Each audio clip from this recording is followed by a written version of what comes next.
ကောင်းငင်ကြီးတစ်ခုလုံးဒီနေ့တင်အောင်တင်ခေးတွေဖုံးလွှမ်းမနေခဲ့ပါဒီနေ့ကကောင်းငင်ကြီးမှာကြည်လင်ရှမ်းတန်းနေခဲ့ပါလေလှပတင့်တယ်လွန်းတဲ့ဖိုးလာမင်းကြီးကလည်းကောင်းငင်ရှင်မှာထိန်ထိန်သားလို့မြင်ရသမျှရှင်လေးကိုတကယ်ပင်စိတ်ရှင်းသားစေပါလေလာမင်းကြီးအနားမှာဝန်းရံနေကြတဲ့ကြေကလေးတွေပြီးတော့ထိန်ထိန်သားနေတဲ့ကောင်းငင်ကြီးမှာလှပတင့်တယ်စွာအဖြူရောင်ကြေကလေးတွေကကိုစီမိတ်တုံနဲ့ဒီနေ့အဖို့တော့မြင်ရသမျှတကယ်ကိုရှင်လေးမှာအေးရှင်းနေပါတယ်ကျွန်တော်ရောက်ရှိနေတဲ့တရားပေါ်ကနေတဖြည်းဖြည်းနဲ့ညံသာစွာတွန်းဝင်နေတဲ့လေပြင်းနုံနုံကလေးကြောင့်ကျွန်တော်ကောင်းငင်ကြီးကိုမောကြည့်ထားရင်စိတ်ထဲမှာနုံပြိုလန်းဆန်းနေပါတယ်အခုကျွန်တော်ကအမြဲလိုပြောကြတဲ့စကားတစ်ခွန်းရှိတယ်သူ့နှုတ်ကနေအဲ့ဒီစကားကိုကြားတိုင်းကျွန်တော်တကယ်ပြုံးမိပါတယ်အခုပြောတဲ့စကားကအခုကျွန်တော်မြင်တွေ့နေရတဲ့အမြင်တွေနဲ့သက်ဆိုင်နေတော့အခုပြောခဲ့တဲ့စကားကိုကျွန်တော်တစ်ချက်တတိယမိပါတယ်အလင်းကောင်းကင်ဘုံမှာရှိနေတဲ့ကြေကလေးတွေတွေ့တိုင်းတောင်းစုပြုနော်ကြေကျွေးရှင်ခဏကလေးဆိုပေမဲ့ကျွေလန့်သွားတဲ့ကြေတိုင်းမှာမြုံလင်းချက်တွေယုံကြည်အားကိုးမှုတွေအများကြီးရှိတယ်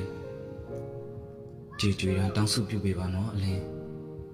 အခုပြောတဲ့အချိန်တုန်းကကျွန်တော်အခုပြောခဲ့တဲ့စကားရဲ့အနယ်ထိပ်တွေကိုတိတ်ပြီးအတွင်းကြနားမလည်ခဲ့ပါဘူးအခုဘာလို့ဆိုလိုတာလဲအခုဆိုလိုတာကကြဲကြွေတာကိုမြင်တောင်းစုပြုတောင်းတဲ့စုတွေကပြည့်တတ်တယ်လို့ရှေ့လူကြီးတွေကပြောဖို့လေဒါကြောင့်အလင်းကိုအကိုကကြဲကြွေတာကိုမြင်လိုက်အကိုနဲ့အလင်းတသက်လုံးမခွေးအတူတူနေနေအောင်တောင်းစုပြုပေးပါလို့ပြောတာကွာအကိုမြင်ရင်လေအလင်းနဲ့အတူတူနေနိုင်ဖို့တောင်းစုပြုနေမှာသိလားအကိုရှင်းပြပြီးတော့ကျွန်တော်ကောင်းကောင်းနားလည်ခဲ့ပါတယ်ဒါကြောင့်အမြဲလိုမဟုတ်ရင်တောင်အခွင့်အခါကျွန်တော်ကြည်ကြွေတာကိုမြင်တိုင်းလက်အုပ်ကလေးရှိပြီးတော့အကိုနဲ့နေဆက်ဖို့တောင်းစုပြုမိပါတယ်ဒါကိုအကိုသိရင်တိတ်ပြုံနေဆိုတာလေကျွန်တော်သိတယ်အကိုလည်းကျွန်တော်လိုပဲကြည်ကြွေတိုင်းတောင်းစုပြုနေမယ်ဆိုတာကိုလည်းကျွန်တော်အကျွမ်းမဲ့သိနေပါတယ်အမြဲလိုတီတီချီချီလေးနေတတ်တဲ့အကိုဘေးအရာကိုမစိုးအလေးအနက်ထားပြီးဆုံးဖြတ်လောက်တတ်တဲ့အကိုပါအရာရာတိုင်းကိုအကောင့်ဖက်ကိုပဲဦးစားပြီးတွေးတတ်တဲ့အကိုရဲ့ဖြူစင်လွန်းတဲ့အကိုအပြုံးတွေကိုကျွန်တော်တကယ်ချစ်ပါတယ်တီတီငင်ငင်နဲ့ကျွန်တော်အတွေ့တွေကိုအကောင့်မြင်တဲ့အောင်ပြောပြပေးတဲ့အကိုရင်ခွင်မှာကျွန်တော်ခုံလုံးရှင်ပါတယ်အကိုရဲ့စကားတစ်ခွန်းဟာကျွန်တော်အတွက်ခွင့်အားတစ်ခါတိုးစေပါတယ်အကိုရဲ့အပြုံးတစ်ချက်ကကျွန်တော်ဘဝအတွက်မျောလင်းချက်ကိုပေးဆွမ်းနိုင်ပါတယ်ဘသူတွေဘာပဲပြောပြောအကိုသာကျွန်တော်အနာမှာရှိနေရင်လောကကြီးကိုရင်ဆိုင်ဖို့ကျွန်တော်မှာအင်အားတွေအလုံးလောက်ရှိတယ်ကျွန်တော်ဘဝလောကကြီးမှာဆက်လက်ရှင်သန်နေရတာကလည်းအကိုရဲ့ဖေးမမှုကြောင့်သာဖြစ်ပါတယ်အိုးအကုန်ပြောရရင်အကိုဆိုတာကျွန်တော်ဘေဘက်ရင်ခွင်ထဲမှာအမြဲသိမ်းထားရှင်တဲ့လူတစ်ယောက်ကျွန်တော်ရဲ့ရင်ခုန်တန်ကိုထိန်းချုပ်နိုင်တဲ့လူတစ်ယောက်ပဲဖြစ်ပါတယ်။တာကြောက်ပါပြီနေမင်း။တာကြောက်ပါပြီနောက်ဆိုရင်လေတာအဲ့လိုထက်ပြီးတော့မကတော့ပါဘူးနော်နေမင်းနော်။ဟင်ရုတ်တရက်ကြားရတဲ့အသံတစ်ခုကြောင့်ကျွန်တော်အတွေ့တွေကကြက်ပြောင်ငှက်ပြောက်ဆိုသလိုအဝေးသို့လွှမ်းဆန်သွားပါတော့တယ်။တတိယလိုတန်ဝန်းချံကိုတစ်ချက်အနေထားကိုကြည့်လိုက်တော့ကျွန်တော်ခြေလမ်းတွေကကျွန်တော်နေတဲ့ရက်ွက်တွေကိုရှောင်နေပါပြီအမတ်တမိတ်ကလေးအရှိကိုတစ်ချက်လှည့်ကြည့်လိုက်ပြန်တော့ကျွန်တော်အရှိမကလေးတစ်ယောက်ပုံမူနေတာကိုမြင်ရပါတယ်ကလေးကိုအမေဖြစ်သူကလည်းတကယ်ကိုဒေါ်ရီမိုးကြီးနဲ့ဆိုင်နေတာကိုကျွန်တော်ကအတိုင်းသားမြင်နေရပါတယ်ကျွန်တော်တော်တော်လေးကိုတုန်လှုပ်သွားပါတယ်ကလေးကနာလုံးလို့ဒီလောက်တောင်းခံခံပြီးပြောနေတာတော့အမေလောက်သူကနေနေကလေးမှတနာတဲ့ပုံမပေါ်ပါဘလို့အကြောင်းမျိုးနဲ့ရိုင်းနှံ့နေသည်ကိုကျွန်တော်မသိပါဘူးဒါပေမဲ့အားကိုးရှာများဖြစ်နေတဲ့ကလေးရဲ့အဖြစ်ကိုကျွန်တော်အနေနဲ့လက်ပြကြည့်နေနိုင်တာကတော့အမှန်ပါ ဘာဖြစ်လို့ကလေးကိုအဲ့လောက်တောင်ဆိုင်နေရတာလဲမမီစုရေတော်လိုက်ပါတော့ကျွန်တော်ပြောရင်ရိုက်နေတဲ့သူ့ရဲ့လက်ကိုအတန်းဖန်ဆုပ်လိုက်ပါတယ်ပြီးတော့ကလေးကိုပါကျွန်တော်ရဲ့အနာကိုဆွေးသွင်းလိုက်တာမို့မမီစုရဲ့အကြည့်ဟာကျွန်တော်မျက်ဝန်းကိုစူးစူးဝါးဝါကြည့်လာပါတယ်မမီစုရဲ့အကြည့်မှာဒေါသအရိပ်တွေပါနေတာကိုကျွန်တော်သိပါတယ်တရက်ွက်ထဲမှာအတူတူနေလာကြတဲ့သူမျိုး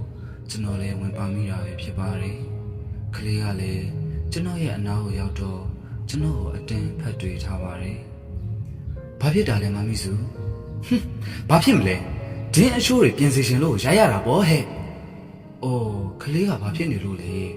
မမီစုရဲ့သားလေးကလိမ်မာတာပဲမဟုတ်ဘူးလားဒင်းလေဟိုဘက်ရက်ကွက်ကမင်းကလေးတွေနဲ့ကြွေကောက်တန်းကစားနေတာပြီးတော့ဟေးကလိုက်ခုံလိုက်တာလေကွေးနေတာပဲအဲ့ဒါကြောင့်ဒီလောက်ထိအောင်ရိုက်ရသလားမမီစုရဲ့ညာကြီးမိုးရှုပ်ကလေးတစ်ခုခုဖြစ်တော့ရင်ဘယ်နဲ့လုံးမလဲအိုးဟေးတခြားနည်းနဲ့ကစားတာဆိုရင်ငါမပြောပါဘူးအခုဟာကယောက်ျားတန်ပေမဲ့မိမလို့မိမရအဲ့လိုကစားတာတွေကိုငါမကြိုက်တာပုံစံကိုကနွင်းနေနောင်းနောင်းနဲ့ဒန်းကိုကြည့်ပြီးတော့ရင်မောတယ်ဟေးရင်မောတယ်တကယ်အိုးမမီစုကြီးကလေးပဲတခါတလေစောမိတာကိုအပြစ်ရှာလို့မရတာကလေးကတခြားကစားနည်းတွေကိုစိတ်ဝင်စားလို့နေမှာပေါ့ပြီးတော့ကလေးပဲရှိသေးတယ်လေဗျာအခုလိုလက်ပါလိုက်တော့ကလေးတစ်ခုခုဖြစ်သွားရင်ဘယ်လိုလုပ်မလဲအေးလူလေးဆုံးမပါဗျာအိုးဟေးအခုအချိန်မှာငါဒါတွေကိုမစဉ်းစားနိုင်ဘူးဒင်းကငါယောက်ျားတစ်ယောက်ပဲဖြစ်ရှင်တာနင်းလို့အချောက်တစ်ယောက်လို့တော့ငါသားကိုအဖြစ်မခံနိုင်ဘူး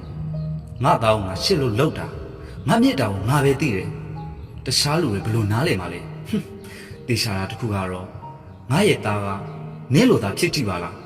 တခါတည်းကငါကိုယ်တိုင်မြင်ပြုတ်အကျိုးပြစ်လိုက်နေသိလားကလေးကိုစက္ကန့်နဲ့ဆေးခေါ်တော့တာကိုကျွန်တော်ဒီအတိုင်းပဲငေးကြည့်နေမိပါတော့တယ်သူမပြောတော့တဲ့စကားလုံးတွေကကျွန်တော်ရင်ထဲမှာတကယ်ကိုနာကျင်မှုအဆက်ရည်တွေပတ်ဖြန်းခံလိုက်ရတယ်လို့ကျွန်တော်ပါဇက်ကလည်းပါဇက်အဟောင်းသားနဲ့ကြံ့ရိတ်ခဲ့ပါတော့တယ်ကျွန်တော်ဘာဆိုဘာမှခွင့်တုံမပြနိုင်ခဲ့ပါဘူးကျွန်တော်ကနောက်ပြေးလှည့်ထွက်တော့တယ်သူမတို့တာမင်းနှစ်ယောက်ကကျွန်တော်တို့ရက်ွက်ထဲမှာထမ်းထားတဲ့မင်းနိုင်ဘောကမင်းလုံးလေးရဲ့အလင်းရောင်အောင်မှာကျွန်တော်ဝေဝါးစွာရက်ကြည့်နေမိခဲ့ပါတော့တယ်ကျွန်တော်ရဲ့အတွေးတွေကလည်းတချိန်တည်းမှာပင်ဝင်နေခြင်းကအစာပြင်းရင်ပေါ့ဟုတ်ပါတယ်မှန်ပါတယ်ကျွန်တော်ဆိုတာမပီတာတဲ့ယောက်ျားတစ်ယောက်ပါဒါပေမဲ့ကျွန်တော်ဘဝနဲ့ကျွန်တော်နေပြောပါတယ်ယောက်ျားမပီတာလာတဲ့ကျွန်တော်လူတော့မတိုးနိုင်ခဲ့တဲ့ကျွန်တော်ပါလူအများရဲ့ပြစ်တင်ဝေဖန်မြုံဝန်းတွေကိုနာခင်နေရတဲ့ကျွန်တော်ဒီအရာတွေကဘာအတွက်ကြောင့်ပါလဲကျွန်တော်တို့တွေလေလူတွေကလူသားတစ်ယောက်ပါဘာလို့စာနာမှုတွေဖြောက်ဝေမပေးနိုင်ကြတာလဲအရာရာတိုင်းကိုတန်းတူခံစားခွင့်ဘာလို့မရှိရတာလဲအိုးကျွန်တော်တို့တွေလည်းလူပါဗျာခံစားတတ်တဲ့အသင်းနှလုံးပါပါတယ်ပောက်ကွေးတတ်တဲ့မာနတွေလည်းရှိပါတယ်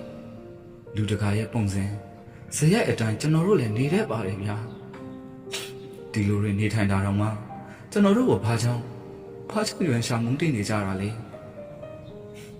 ခိုးလုံခွင့်တွေမပြီးနိုင်ရအောင်ကျွန်တော်တို့ကဘာများလုပ်နေကြလို့လဲ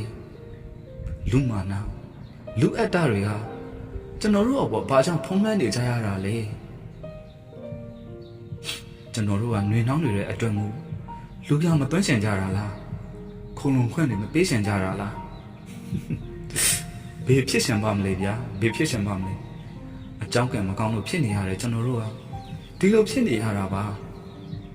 ဒါကိုဘာကြောင့်နားလည်မှုတွေမပေးနိုင်ရတာလဲဟုတ်တယ်ကျွန်တော်တို့ကနွေးနေနောင်နောင်နေတတ်ကြပါတယ်ဒါပေမဲ့ကြမ်းတမ်းတဲ့ပုံစံမျိုးနဲ့ကျွန်တော်တို့သူများသားသမီးမျိုးကိုမပြစ်မှားကြပါဘူးသူများပစ္စည်းကိုမတရားအနိုင်ကျင့်မယူပါဘူးလူလောကထဲမှာလူကျင့်ဝတ်အတိုင်းပဲနေကြတာပါအဲ့ဒီလိုနေထိုင်နေကြတာတော့ဘာကြောင့်ရွံရှာမုန်းတိနေကြတာလဲလောကကြီးကိုပဲအပြစ်ဆိုခိုင်းမရှင်ကြပါနဲ့ကိုတို့ရဲ့မတရားခြင်းကိုကိုယ်တိုင်ပဲသိကြပါဗျာကိုယ်တိုင်ပဲသိကြပါရှင်တဲမှာခံစားရသမျှထွက်ရင်ဖွင့်ပြောခွင့်မရှိတဲ့ကျွန်တော်ဘဝက အရာအလုံးကိုရေလုံးနှုတ်ပိတ်နေခဲ့ရပါတယ်မိသားစုဆိုတဲ့အရေးကတော့ကျွန်တော်လိုလူကိုကြည်ဖြူလေးနဲ့ဆိုမဆက်ဆံကြတာသစိမ်းတွေရောကျွန်တော်လိုလူကိုဘယ်သူကလူရပန်းချင်မှမလဲနားလေပါတယ်အရာအလုံးအတွက်ဝေရစံဘဝကလေးကချိန်မောင်ချိုင်းနဲ့ခင်ရပြီးအမုန်းမျက်လုံးတွေကိုရန်ဆန်ခဲ့ရတာဒီတသက်ပါပဲဖြစ်ဖြစ်မူးလာတိုင်းကျွန်တော်ကြောက်နေခဲ့ရပါတယ်ငိုချင်ပေမဲ့လည်းမျက်ရည်ကျခဲ့ရတယ်တော့ကွာမင်းရဲ့အရုပ်ကိုငါမြင်တိုင်းဒေါသထွက်ရတယ်ဖေဖေရဲ့စကားတစ်ခွင်ဟာကျွန်တော်နှလုံးသားတစ်ခုလုံးပြိုကွဲသွားမတက်ကိုခံစားခဲ့ရတာပါကျွန်တော်လုံနဲ့စပြီးတိတက်စအရွယ်ကလေးရပြီဖေဖေရဲ့မူတည်ခြင်းပြိုးပင်အောင်မှာကျွန်တော်ရှင်သန်လာခဲ့ရတာပဲဖြစ်ပါတယ်ဖေဖေတစ်ချိန်အောင်ငေါက်တိုင်းမာကြီးရဲ့တစ်ချိန်ဆေးဆိုတိုင်းကိုကြီးတစ်ချိန်ရိုင်းနှက်တိုင်းရန်ဝင်မိခင်ဖြစ်တဲ့ကျွန်တော်ရဲ့မိမိကကာစီတားမြစ်ခဲ့ပါတယ်တော်ကြပါတော့ငါသားကိုမထိကြနဲ့တော့ငါသားကိုထိချင်ရင်ငါ့ကိုတက်ပစ်ပြီးမှထိကြလောက်ကြကျွန်တော်အရှိကနေမမမမရက်တီးပြီးမိမိမျက်နှာမှာစီးဆင်းနေတဲ့မျက်ရည်တွေကိုကြည့်ရတိုင်းငိုကြီးရတဲ့ရက်တွေလည်းတွက်ချက်လို့တော့မရတော့ပါဘူး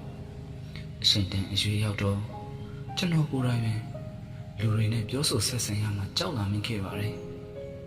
ရွှင်ရှားတဲ့အကြည့်ညုံဝန်းတွေနဲ့ကြည်လာကြတဲ့လူတွေကိုကျွန်တော်မုန်းတိလာခဲ့ပါတယ်အဲ့ဒါတွေကြောင့်ပဲ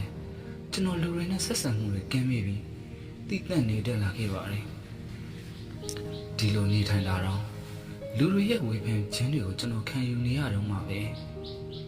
အစပထမတော့ကကျွန်တော်ကိုဝေဖန်ပြစ်ဒဏ်ပြောဆိုတိုင်းဒေါသဆုပ်စိတ်တွေကလွှမ်းမိုးလာပါတယ်ဒါပေမဲ့အကိုနဲ့တွေ့ပြီးတဲ့နောက်မှာအကိုစကားတွေနားထောင်ပြီးအရာရာကိုအကောင်းမြင်ထက်လာအောင်ကြီးရလာခဲ့ပါတယ်အဲဒါကြောင့်ကျွန်တော်ရဲ့ဘဝမှာအထက်ကအရေးအကြီးဆုံးနဲ့အကိုရဆုံးသူတွေကမိပြီးရင်အကိုပဲဖြစ်ခဲ့ပါတယ်အကိုနဲ့ကျွန်တော်ကအလုပ်ဆောင်ဝင်တဲ့နေ့မှာပဲစတင်ခဲ့ကြတာပါအကိုကကျွန်တော်တို့ကုမ္ပဏီရဲ့အယောင်ကိုယ်စားလှယ်ကျွန်တော်ကတော့အယောင်နှစ်တည်းဝန်ထမ်းပဲဖြစ်ပါတယ်အလုပ်ဆောင်ဝင်တဲ့နေ့မှာကျွန်တော်ပြဿနာနဲ့ကြုံခဲ့ရတယ်ကျွန်တော်ကိုဝေဖန်ကြတဲ့လူတွေကကျွန်တော်ရှင်သန်တဲ့ပတ်ဝန်းကျင်မှာတော့မကသေးဘူးကျွန်တော်ရဲ့အလုပ်ထိကိုကကပ်ပါလာခဲ့တာကျွန်တော်နဲ့သူတို့ပြဿနာဖြစ်နေချင်းအကိုကထိုင်ခံပြီးတော့ဖြေရှင်းပေးခဲ့တာပါပြဿနာတွေကိုအကိုဖြေရှင်းပြီးတဲ့နောက်မှာတော့အကိုကကျွန်တော်မျက်နှာကိုတေချာကြည့်ပြီးပြောလာတဲ့အကိုရဲ့စကားတစ်ခွန်းကြောင့်ကျွန်တော်နောက်ထပ်ပြဿနာဖြစ်ရမှာကိုတွေ့ဝေနေခဲ့မိပါတယ်ညီလေးလောကမှာအကောင်းနဲ့အဆိုးဆိုတာတွင်းနေတဲ့တည်းဒါကြောင့်မှန်ကန်တဲ့ဘက်ကပဲရက်တည်ပြီးနေလိုက်ပါကွာမကောင်းသူကိုပေးရမယ်ကောင်းသူကိုကေးရမယ်ဆိုတဲ့စကားအတိုင်းကောင်းခြင်းဘက်ကပဲရက်တည်ပါညီလေးတဲ့အဲ့ဒီနေ့ကအကိုတည်တည်ငြိမ်ငြိမ်လေးနဲ့ပြောခဲ့တဲ့စကားမျိုးအကိုရဲ့စကားအတန်လေးကိုကြားလိုက်တော့ကျွန်တော်မှန်သက်နေခဲ့မိပါတယ်အကိုအဲ့ဒီနေ့ကကျွန်တော်စပြီးတော့သိခဲ့တာပဲဖြစ်ပါတယ်ဒီလိုနဲ့အခွင့်အခါလေးတာတော့အကိုနဲ့အလုပ်အတူတူလုပ်ရပါတယ်နီးစပ်ခြင်းနဲ့ပဲဆိုင်တာလားကျွန်တော်ဘက်ကပဲအကိုကိုတမင်ရှင်းနေကြတာလားဝေခွေးမရနိုင်အောင်ဖြစ်နေချိန်မှာအကိုဘက်ကကျွန်တော်ကိုယူဆိုင်အလေးထားမှုလေးတွေပေးလာပါတယ်ကျွန်တော်လေအကိုကိုယုံကြည်လာခဲ့တယ်အကိုရှင်စိတ်တွေဖြစ်လာခဲ့တယ်အကိုအနားမှာသာရှိနေရရင်ကျွန်တော်ရဲ့စိတ်ကအေးမြတဲ့အရှိတ်အောက်မှာခိုလုံနေရတယ်လို့ခံစားမိရပါတယ်အပြောင်းတွေလုံးဝမရှိခဲ့တဲ့ကျွန်တော်မျက်နှာဟာအကိုရဲ့စကားလုံးတွေကြောင့်ပြုံးတက်လာခဲ့ပါတယ်အကိုရဲ့အပြောင်းတွေကြောင့်ပျော်တက်လာခဲ့ပါတယ်ဒါတွေအားလုံးကအကိုကြောင့်ပါအခွင့်အခါသားလို့အကိုဘက်ကလုံးဝမမျှော်လင့်ထားပဲရှေးရေးဆိုလာတာကိုကျွန်တော်ကြားလိုက်ရတဲ့အချိန်ကျွန်တော်ရင်ဘက်ကြီးတစ်ခုလုံးပေါက်ကွေးမတက်အောင်ကျွန်တော်ရှင်ခုန်နေခဲ့ရပါတယ်တိတ်ရှိတဲ့အလင်းလေးလေအကိုရဲ့စကားတစ်ခွန်းကြောင့်အမောင်ဖုံးနေတဲ့ကျွန်တော်ဘဝအတိတ်တပံပြန်လေရှင်တန်လာခဲ့တယ်လို့ဖြစ်တင်နေခဲ့ရပါတော့တယ်ရှစ်သူဖြစ်လာခဲ့တဲ့အချိန်တစ်ချောင်းမှာအားပေးမှုတွေဖေးမှမှုတွေကအကိုပေးတဲ့စပလုံးတွေနဲ့ကျွန်တော်ဘဝအသက်ဆက်ရှင်တန်လာခဲ့ရပါတယ်စင်ကြီးစရာတွေကြုံလာတိုင်း အကိုကိုရင်ဖွင့်ဖြစ်ခဲ့တယ်နားလေပေးနိုင်တဲ့အကိုကအပိစကားတွေနဲ့ဖြည့်ရှင်းချက်ကလေးတွေပေးလိုက်တော့မှလောကကြီးကလှနေသလိုကျွန်တော်ရဲ့စိတ်ထဲမှာခံစားလာခဲ့ရတာပါအဲ့ဒါတွေကြောင့်မြစ်တာမျိုးစုံပေးနိုင်တဲ့အကိုကိုကျွန်တော်အသက်ထက်မကရှစ်ခံလာရပါတယ်အကိုကအယောင်ကိုယ်စားလှယ်ဆိုတော့အလုပ်ကိစ္စတွေနဲ့ခရီးတို့မကြာခဏထွက်ရပါတယ်တခါတည်းကျွန်တော်လည်းအကိုနဲ့အတူတူခရီးထွက်ရတာတွေလည်းရှိပါတယ်အဲ့ဒီလိုခရီးအတူတူထွက်တိုင်းကျွန်တော်စိတ်ထဲကပျော်ရွှင်မှုတွေကအတိုင်းအဆမရှိပါဘူးခက်ခဲလာတဲ့ဘဝခရီးကိုမြပြောက်ပြီးပန်းတွေခံထားတဲ့လမ်းကိုနင်းဖြတ်ရှောင်နေရတယ်လို့ပဲထမ်းမှတ်မိရပါတယ်အရှာအားလုံးကိုမြပြောက်ရင်းပေါ်ခရီးကနေအိမ်ပြန်ရောက်လာတိုင်းမျက်ဝန်းနဲ့အကြည့်မျိုးစုံကိုရန်ဆိုင်ခံနေရတော့ကျွန်တော်အိမ်မှာနေရှင်စိတ်တွေကကုံဆုံးနေမိပါတယ်အိမ်ကထွက်ပြေးမိလောက်တိုင်းအကိုရဲ့စကလုံးတွေကြောင့်ကျွန်တော်ထွက်မတော်ဖြစ်ခဲ့ပါဘူးအခုလဲအကိုခီးထွက်နေတော့အိမ်မှာဖြစ်ထားတဲ့ပြဿနာတွေကိုပြောပြရှင်တဲ့စိတ်တွေကများပြားနေပါပြီအကိုရဲ့ဒီရက်ကနေ2ရက်ကနေ3ရက်မြောက်ပြီဆိုရင်အကိုရဲ့မျက်နှာတွေကိုတစ်နေ့ထက်တစ်နေ့ပိုလွှမ်းပြီးတော့ပိုတွေ့ရှင်လာမိပါတယ်အခုလေအကိုခီးထွက်သွားတာ3ရက်တောင်ရှိပြီလေလွှမ်းလိုက်တာအကိုရဲ့လို့ကျွန်တော်တို့ကတန်းတနေမိပါပြီအကိုစိတ်ကူးထဲမှာတွေးမိသမျှလေးတွေကပျော်ရွှင်စရာတွေပြီးတော့ဝမ်းနည်းစရာကလေးတွေကိုသူ့နေရာနဲ့သူပဲတွေးရင်အိမ်ပြန်လာခဲ့တာတတိယလိုအတွေးတွေကိုဖေးလိုက်ချိန်မှာကျွန်တော်ရှေ့လန်းတွေကကျွန်တော်နေတဲ့အိမ်ရှိကိုပဲရောက်နေပါပြီဒီတော့စိတ်ကူးထဲကပုံရိပ်တွေကိုကျွန်တော်ဖျောက်ဖျက်ပြီးခြံလေးကိုဝင်လာခဲ့ပါတယ်ကျွန်တော်အိမ်ကိုတက်မြင့်စစ်စစ်မှာအေခန်းတွေကစပလုံးတန်တွေကြောင့်ကျွန်တော်ရှေ့လန်းတွေကဒီအတိုင်းဆက်သွန်းမိပါတယ်နင့်သားအငယ်ကအခုရှင်ဒီပြန်မြောက်သေးပါလားဒီနေ့ကလားစာထုတ်ရလေဖေကြီးရဲ့ဒါကြောင့်အိမ်ပြန်နောက်ကျနေတာနေမှာပေါ့တမင်းကြီးတောင်ရောက်နေပြီကွာအဲ့ဒီအကောင်ကအခုရှင်ဒီမရောက်သေးတော့ရှင်ကလည်းပြောနေတဲ့အထင်ဒီနေ့ကလားစာထုတ်ရမှုနောက်ကျနေတာပါလို့မိမိအတန်မှာစိတ်တူတဲ့အတန်ပါနေပါတယ်ခြေတော်ဆောက်ထားတဲ့ပြန်ထောင်ရဲ့ဒေသပုံကတိတ်ပြီးတော့ထူးခြားနေတာတော့မဟုတ်ပါအိမ်တော်တစ်ခုလုံးကဘေးနေရဘေးအခန်းကလှမ်းခေါ်လှမ်းပြောဒီအတိုင်းပဲကြားနေရတာပါဒီတော့ကျွန်တော်အိမ်အပေါ်ကိုမတက်ပဲရှက်ရင်နဲ့ပဲဖေဖေစကားအတော်လာလေးတွေကိုနားထောင်ဖြစ်နေမိပါတယ်ရှင်းရဲ့သားကိုရှင်းကမရှိလို့သာပြောတယ်အခုလိုကြပြန်တော့လေစိတ်ပူနေလိုက်တာများအော်မေငါရှင်းလို့ပြောနေတယ်ထင်လားဝေးသေးအဲ့ဒီအကောင်မတော်လို့လမ်းမှာတစ်ခုခုဖြစ်ပြီးတည်သွားရင်လေမစီမဆိုင်အမှုပတ်ပြီးတော့လိုက်ဖြည့်ရှင်းနေရမှာဆိုလို့ဟာဟောတော့ဘိတ်နေမွေးကလေးကတစ်ချက်မှကောင်းကြမပေးခဲ့တာအခုအချိန်ထိပဲလေအဲ့ဒီအကောင်ကိုဝင်ရှိရလို့တီးလိုက်ရတဲ့အရှင်ကလေးကတက်စီးလိုက်တဲ့စီးပေါ်ကြီးအခုဆိုရင်နစ်ဘိုးကတစ်လျှောက်လုံးရွှေပုံမြက်တန်နေလာခဲ့တာအခုနစ်နားမှာပန်ဖို့ရွှေနဲ့တူတာရွေးစေးလေးတစ်စေးတောင်ပန်နိုင်သေးရလားပြောဖေးနဲ့တော့ခက်ပါပြီဘလို့ပဲပြောသားငယ်ကိုလုံးဝအမြင်မကြည့်တော့ဘူးလားယင်ကျမတို့စီးပွားပြတ်တာသားငယ်ကြောင့်မဟုတ်တာတော်တစ်ခုကန်တစ်ခုပေါ့ရှင်ကန်အကြောင်းမလားလို့အခုလိုဖြစ်ခဲ့ရတာတော့ကျမရဲ့သားငယ်ကြောင့်ဆိုပြီးပုံကြီးရှေ့ပြီးတော့အပြစ်မဖို့ပါနဲ့မွေးကလေးကတော့ဒီလိုဖြစ်နေမှသိနေရလေဆက်မမွေးဘူးဟေးတခါလေးကိုမှောက်သက်ပြစ်တယ်အခုကြည့်ပါဦးလေပုံစံကပျော့တီးပျော့ဖက်နေငါတိတ်စစ်ပြတ်တာပဲဟာမိမဖေဖေပြောတာကိုပြန်ပြီးကန့်ကွက်ချက်တွေပြီးဖေဖေနဲ့ညှင်းခုန်နေရပြန်ပါလေတားငယ်ကဖေကြီးပြောသလိုလည်းမဟုတ်ပါဘူးတားငယ်ကတိတ်တန့်နေတဲ့တာလေကွယ်ပြီးတော့ဖေကြီးတို့လှုပ်လို့ပဲအခုကျမသားကအရက်ချင်းမှာပြောခင်နေရတာအဲ့ဒါကိုဖေကြီးစဉ်းစားဖြေလိုက်ရင်ငယ်ကလေးကကျမရဲ့တားငယ်ကိုစူပူကျိန်းမောင်းလာခဲ့ကြတာအခုချိန်ထိပဲချလာတော့ကျမတားငယ်နူးနေလာတာပေါ့ရှင်နေ့ဆိုလည်းနေမို့ညဆိုရင်လည်းညမို့ဖေကြီးတို့ပြောနေသလိုကျမသားငယ်ကအချောင်းမဟုတ်ပါဘူးခလေးကဘလောက်တောင်အနေကျက်လိုက်ပါမလဲနင်းနေလေးမကိုထိတ်မစမ်းစားကြဘူးမိမိအတန်မှာဝမ်းနေတဲ့အတန်တွေထင်ဟက်ကြည်လောင်လာပါတယ်ဖေဖေကတော့အေခန်းရဲ့ခြေတော်ခုံမှာအခန့်အသားငြိမ်ငြိမ်လေးထိုင်နေစေဖြစ်ပါတယ်မိမိကတော့ပြောလဲစစကားလုံးတွေကိုပြောလေပြော ငိုလင်းငိုနေပင်ဖြစ်နေပါတော့တယ်ကျမတောင်းငယ်ကမင်းကလေးတို့ဝက်စားနေလို့လားယင်သူ့ဟာသူအေးအေးဆေးဆေးလေးပဲနေတာပါရှင်တောင်ရှင်တို့အခြားဆိုပြီးဆက်စစ်ရှင်တာလားစဉ်းစားပါရှင်ဒီကလေးကလည်းရှင်နဲ့ကျမနဲ့အတူတူနေလို့ရလာခဲ့တဲ့ကလေးပါဒါကိုရှင်ကဒီကလေးကိုကြာမှာဘာလို့မလို့မူတီတွေလုံနေရတာလဲရှင်လို့အခုဆိုအကြီးနဲ့အလက်ကပါတောင်းငယ်အပေါ်ကိုနိုင်ထက်စီးနဲ့ဆက်ဆံနေကြတာတောင်းငယ်ဒီအသက်ဒီအေယူထိပဲမဟုတ်လားဟမ်ရှင်မကြည်နဲ့နိုင်သေးဘူးလားတောင်းငယ်အပေါ်မှာရှင်ရဲ့အမုန်းစိတ်တွေကဖေပြီးတော့မိဖမြတ်တာလေးနဲ့ခုံလုံးဖွင့်ကလေးတော့ပေးလိုက်ပါရှင်ကျမတောင်းမယ်မရစေငါဘလို့မှမပေးနိုင်ဘူး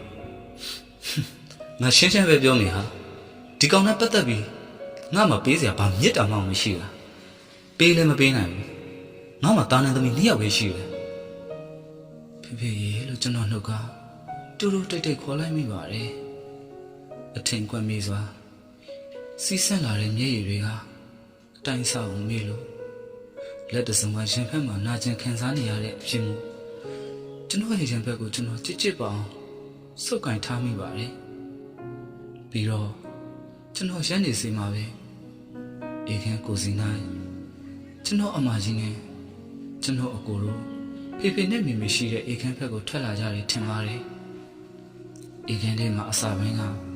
ဖေဖေနဲ့မိမိအတန်ကိုပဲကြားရပေမယ့်နောက်ပိုင်းမာကြီးနဲ့ကိုကြီးတို့အတန်ကိုပါထပ်ပြီးကြားလာရပါတယ်မိမိဘာသိလို့လဲဗျာဒီလိုလှုပ်ထားတာတော့တည်င်းတွေကဟိုလိုဒီလိုကြားနေရတာဗျာသူ့ကြောင့်လေတားတို့ရက်ွက်ထဲမှာမျက်နှာတော့မပြရတော့ဘူးအဲ့ဒါမိမိသိရလားဟုတ်တယ်မိမိသူ့ကြောင့်လေတမင်သိရှက်တာပဲနေကြစမ်းပါအောင်ဟေးတားငယ်တဲ့တန်းတွေကြားလို့ရှက်နေအောင်တားငယ်ကဘာများဖြစ်နေလို့လဲအဲ့ဒီအကောင်လေးအခုလုံနေတဲ့ကုမ္ပဏီထဲမှာဟာဗျာတာပြောမထက်ဘူးမိမိယာအလက်ကောင်မင်းမပြောနဲ့ငါပဲပြောလိုက်တော့မယ်ဒီလိုမိမိသားကလေအခုသူအလုပ်လုပ်နေတဲ့ကုမ္ပဏီမှာရီးစားရှိနေတယ်ဟောတော့အဲ့ဒီရီးစားကလေမင်းကလေးမဟုတ်ဘူးသူနဲ့ကြိုက်နေတဲ့လူကယောက်ျားလေးဟင်ဘာအဲ့ဒါဟိုဘက်ရက်ကွက်ကဒေါ်မာလာရဲ့သားမင်းထက်ဆိုတဲ့အကောင်နဲ့ဖြစ်နေတာမိမိရဲ့ခွေးထိုင်မိုက်လိုက်တဲ့အကောင်မင်းများနင်ကြားတယ်နော်နင်ကြားတယ်မဟုတ်လားဒီကောင်နီလန်ဘောင်းစုံနဲ့ငါတို့ကိုသိအောင်တက်နေတာဟာလာပါစေအောင်ဒီကောင်ကိုမှတ်လောက်အောင်ငါဆုံးမမယ်ခွေးတောင်စားဟုတ်တယ်ဖေဖေဒီတဲ့န်းကိုတားကောင်မလေးကပြောပြတာတားကောင်မလေးနဲ့အဲ့ဒီအကောင်လေးက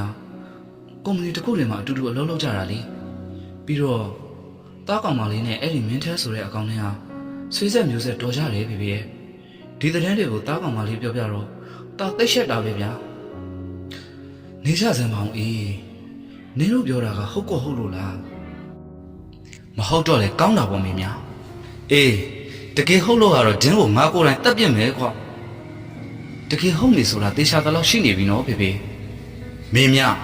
မင်းပြောတော့မင်းရဲ့သားကအချောက်မဟုတ်ဘူးသူ့ဟာသူတည်တက်နေတတ်တာပါဆိုအခုမင်းဘယ်လိုလုပ်မလဲပြောစမ်းပါဦးလူတွေရဲ့ဘာလို့ရှင်တန်ခွင့်တွေမပေးကြတာလဲအခုကြားလိုက်ရတဲ့စကလုံးတွေကတခြားသူတွေနှုတ်ကပြောနေတာမဟုတ်ပါဘူးတုံထုံဆန်းဖြစ်တယ်မောင်နှမတွေပြီးတော့ကျွေးတဲ့ဖခင်တွေရဲ့နှုတ်ကကျွန်တော်ကိုမုန်းတီးအပြစ်တင်ပြောဆိုနေကြတာပါကျွန်တော်လည်းဒီမိသားစုတွေကမိသားစုဝင်တစ်ယောက်ပဲလေဘာလို့မုန်းတီးနေကြရတာလဲဘာလို့ဒီလောက်ခါးသိနေကြရတာလဲကျွန်တော်နှလုံးသားကအစိမ့်စိမ့်မှမှကိုယ်ကျင်နေပါပြီစာနာတဲ့ရင်တစ်ချက်လောက်ဝင်ကြည့်ကြစမ်းပါဗျာတရားတွေကအကြောင်းထက်နေပြီဆိုတာမြင်တွေ့ကြရမှာပါတကယ်ပဲစာနာမှုတွေဘာအတွက်ကြောင့်မချိကြရတာလဲဗျာကျွန်တော်လည်းလူသားတွေကလူတစ်ယောက်ပါခံစားတတ်တဲ့အသင်းနှလုံးရှိပါတယ်ချစ်တတ်တဲ့အသင်းနှလုံးကကျွန်တော်ခန္ဓာကိုယ်ထဲမှာသူ့နေရာနဲ့သူအကုန်ဖွေးစည်းပါပြီးသားပါကျွန်တော်ခန္ဓာကိုယ်ကကြောက်ဖြစ်နေတဲ့ခန္ဓာကိုယ်မဟုတ်ပါဘူး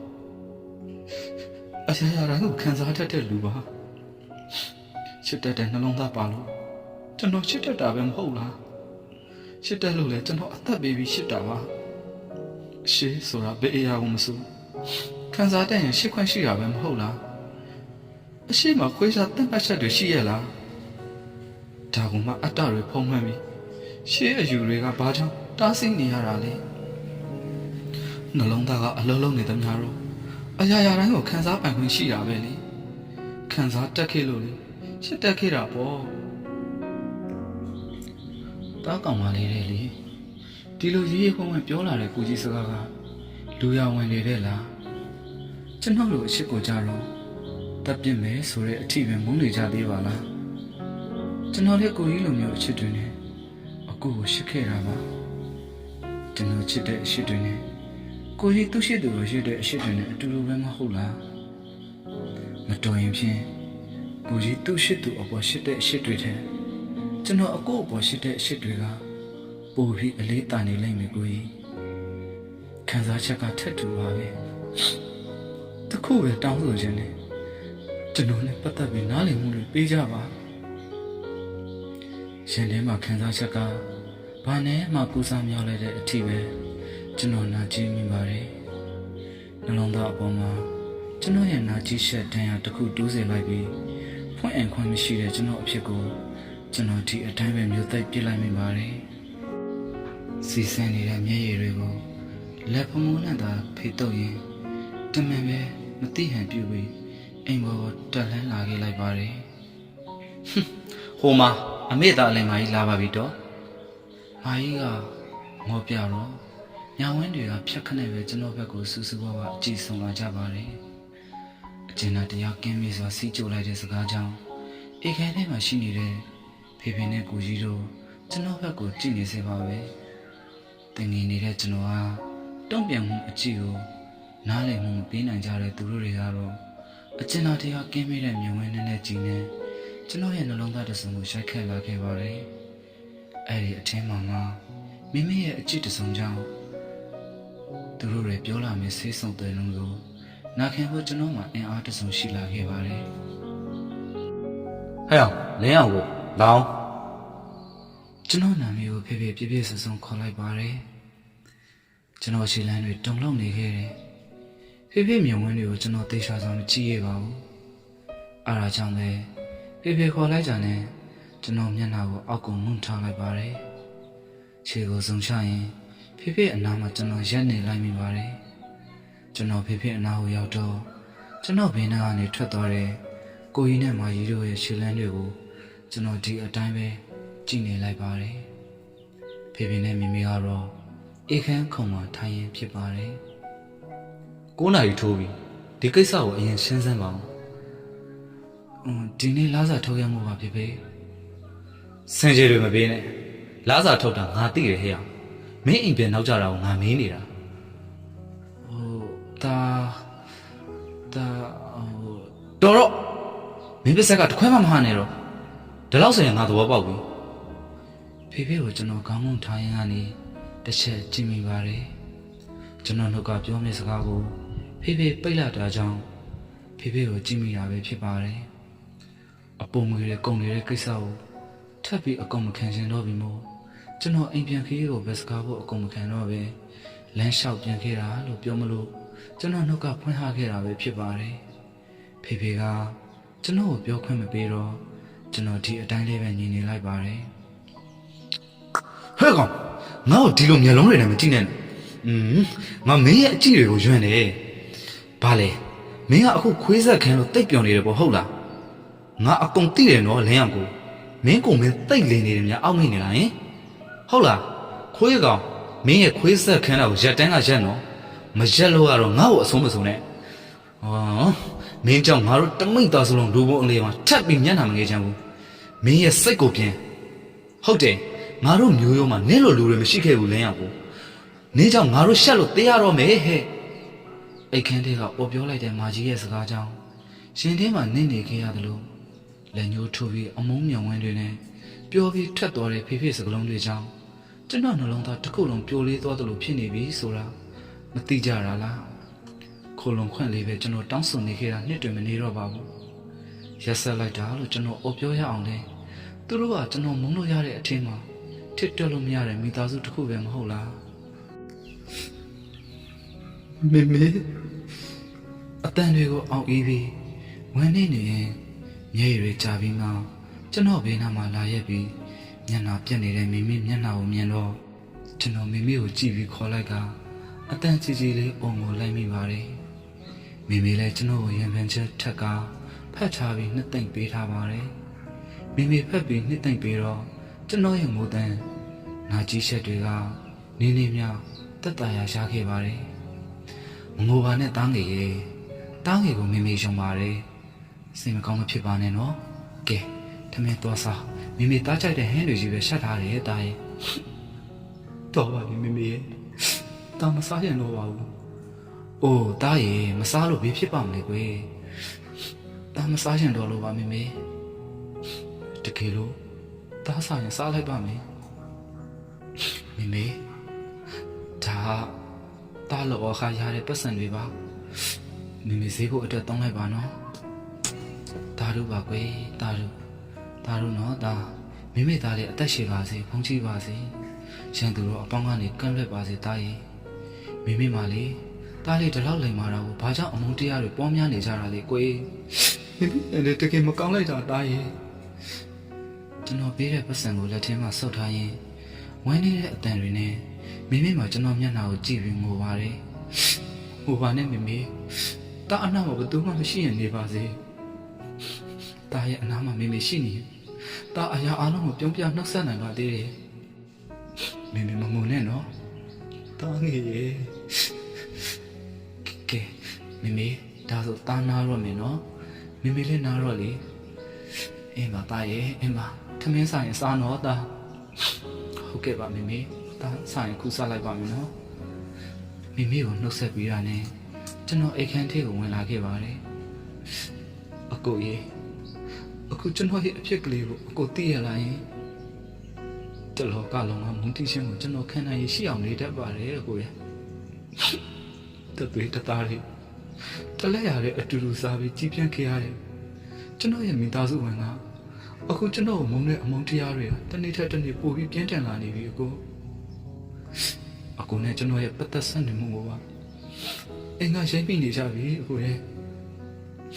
ဒီကိစ္စတာမင်ကိစ္စမျိုးမဟုတ်တော့ကျွန်တော်တွေးကြောက်နေမိတယ်အကိုရဲ့ကျွန်တော်တွေးကြောက်နေပြီဒီလိုအချိန်မှာအကိုနဲ့တွေ့ပြီအကိုရဲ့ဆုံးဖြတ်ချက်စကားတွေကိုကျွန်တော်သိကြားချင်မိနေဗျာကျွန်တော်ဖြစ်နေတဲ့ကျွန်တော်ရင်တည်းကခံစားချက်ကိုအကိုကိုပြောပြချင်တယ်အကိုရဲ့မြန်ပြန်လာပါတော့နော်အလင်းရေဘာလို့ငုံနေရတာလဲကွာငုံနေတော့နော်အကိုအလင်းရဲ့ခံစားချက်ကိုနားလေပါတယ်အလင်းအခုလုံငုံနေတော့အလင်းမဲ့ပင်မရတော့ဘောအခုအချိန်မှာအလင်းတို့အလင်းရဲ့မိဖတွေကနားလေမပေးနိုင်ကြပြီမယ်နားလေပေးနိုင်တဲ့အချိန်ထိတော့တီးခံပြီးစောင့်အောင်ပါဘောမငိုပါနဲ့ကွာနော်ဟုတ်ကဲ့ပါအကိုရဲ့ကဲပါ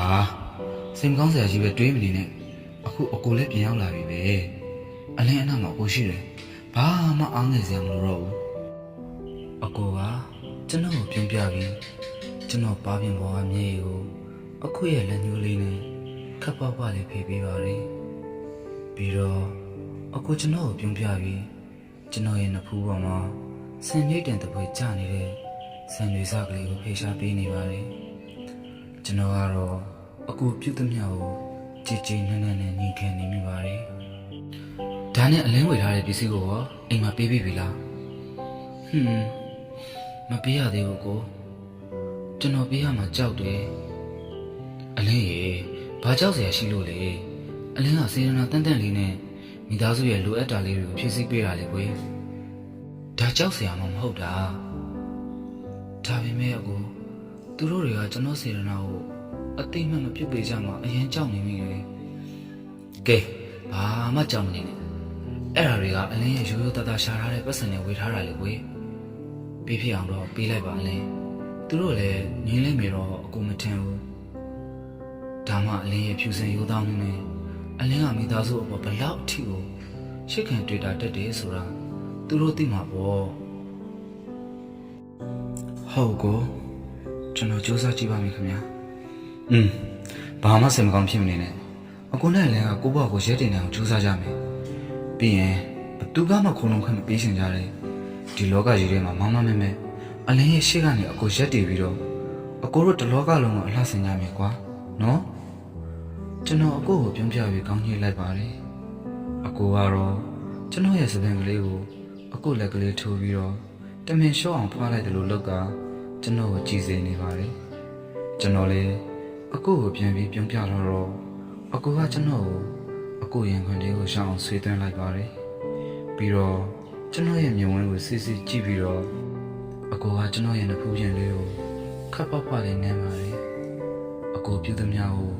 ကျွန်တော်ညီနေမိကအကိုကိုကျွန်တော်တေးလောက်တဲ့အထိရှစ်လို့ပဲလို့ကျွန်တော်ထင်မိပါတယ်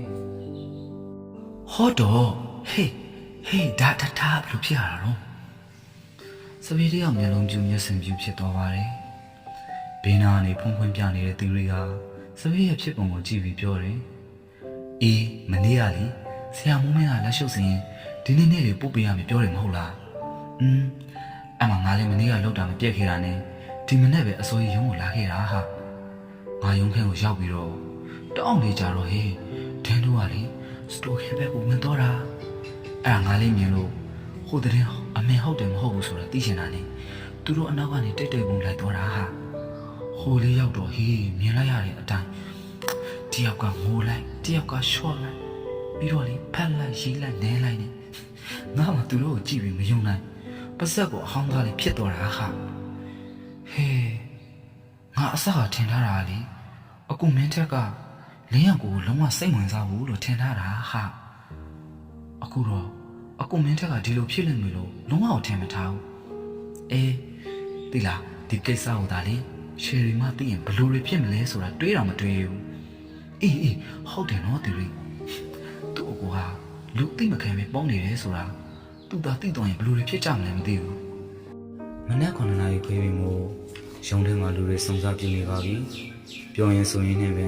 ရှယ်ရီကလည်းရောက်လာပြီမို့သူတို့စီကိုရှယ်ရီကပြန်ပြနှုတ်ဆက်ကဝင်လာပါတယ်သူရင်းနဲ့စပေ morning sherry morning ပါရှယ်ရီကလည်းပြနှုတ်ဆက်ရင်အနားကိုရှောက်လာတော့တီရီကစပေလက်ထဲကဖုန်းကိုဖြတ်ခနဲ့ဆွေးယူလိုက်ပါတယ်ရှယ်ရီကမြင်တော့တိရှင်စိတ်နဲ့မေးပါတယ်ဘာဖြစ်နေကြတာလဲကောင်မတွေနော်စောစောစီစီ Facebook ကနေဘသူသတင်းတွေမြင်ပြီးတော့အတန်းတုံနေကြတာလေပြောစမ်းမဟုတ်ပါဘူးရှယ်ရီရဲ့ငါတို့ရုံးထဲကအဖြစ်ကိုငါစပေးကိုပြနေတာဟာရုံးခန်းထဲကအဖြစ်ဟုတ်တယ်ရော့ကိုယ်တိုင်ပဲကြည့်လိုက်တော့တီရီကသူမလက်ထဲကိုဖုန်းအပ်ပြီးတော့ရှယ်ရီကလည်းစိတ်ဝင်စားနေကြည့်လိုက်ပါတယ်ဟင်ရှယ်ရီတော်တော်လေးကိုအံ့ဩသွားပါတယ်ဒါတကယ်ကြီးလားတကယ်ပါဆိုအခုပဲငါရိုက်ထားတာဟာဟဲအေးငါတို့လည်းအံ့ဩနေတာတီရီအဲ့ဒီပုံကိုဘန်မားနေငါစီခုပို့လိုက်စမ်းအခုပို့လိုက်ပြီလေရှယ်ရီလက်ထဲမှာကင်ထားတဲ့ဖုန်းကိုတီရီစီပေးလိုက်ပါတယ်ပြီးတော့သူမကဖုန်းကိုလက်ကရေးထဲကထုတ်ယူပြီးဘိုင်ဘာကိုဖွင့်လိုက်ပါတယ်တအောင်ကလေးကြတော့ဘိုင်ဘာလေးကိုအဲ့ဒီပုံလေးရောက်လာပါတယ်ရပြီကျေးဇူးတီရီဟေးပြဿနာတော့မဖြစ်ကြပါနဲ့ဟေးနော်ရှယ်ရီငါတမင်လောက်တာမဟုတ်ပါဘူးစိတ်ချပါတီရီငါဒီကိစ္စကိုအန်ဒီလေးကိုအသိပေးရုံလောက်ပါပဲဒါနဲ့နင်လင်းရောက်ကိုအကိုကပြောပြမှာမလားအချိန်နေရဖို့တီရီရဲ့ဒါပဲဟာငါဖုန်းတော့ပြောလိုက်အောင်မယ်ရှယ်ရီထွက်တော့သူမတို့နှစ်ယောက်လည်းမျက်နှာပြက်ကျင်နေခဲ့ကြပါတယ်မင်းထက်လောင်းအလောက်ကနေပြင်လာတာနဲ့ကျွန်တော်အိမ်ပေါ်ကိုတက်လာလာရှင်မိမိကအေခန်းခုံမှာထိုင်ရင်ခေါ်လိုက်ပါတယ်ဟာမိမိတို့ကမမိုက်ပါဘူးဗျာဒါအလောက်ကပြင်လာတော့နှုတ်ဆက်တာကဘယ်လိုမှမသိဘူးကျွန်တော်ကမိမိကိုစိတ်ကောက်တဲ့ပုံစံလေးလုပ်ပြရင်မိမိအနာကထိုင်ခုံအလွတ်တစ်ခုမှဝင်ထိုင်လိုက်ပါတယ်ဒါပါလေမင်းသိတယ်မဟုတ်လားကျွန်တော်မိမိအနာမှာထိုင်ပြီးရနဲ့မိမိကစပွဲခုံပေါ်မှာတင်ထားတဲ့ဆေးပလန်ကိုလည်းညှို့ထုတ်ပြပါတယ်သိတယ်လေမိမိအိတ်ဆေးကကုန်နေပြီလားဒါဆိုတာတော့ဝယ်ပေးမယ်လေမကုန်ဘူးအပြည့်ကိုရှိသေးတယ်ဟုတ်ကဲ့ငါဒါတွေအကုန်လုံးကိုခုတတ်မလို့မင်းထက်ဗျာအေးမင်းဆုံးဖြတ်ချက်အပေါ်မှာပဲမူတည်နေတယ်ဟာမိမိကလေဘာတွေပြောနေတာလဲဘာလို့အိတ်ဆေးတွေအများကြီးမိမိကတောက်ရမှာလဲတားဟောဘာတွေဆုံးဖြတ်ရမှာလဲမိမိမင်းကအချောက်လာမင်းထက်ဗျာတားကဘာလို့အချောက်ရမှာလဲမိမိ ဒါဆိုမင်းဒီလိုတွေဖြစ်နေတာဘာအတွက်လဲ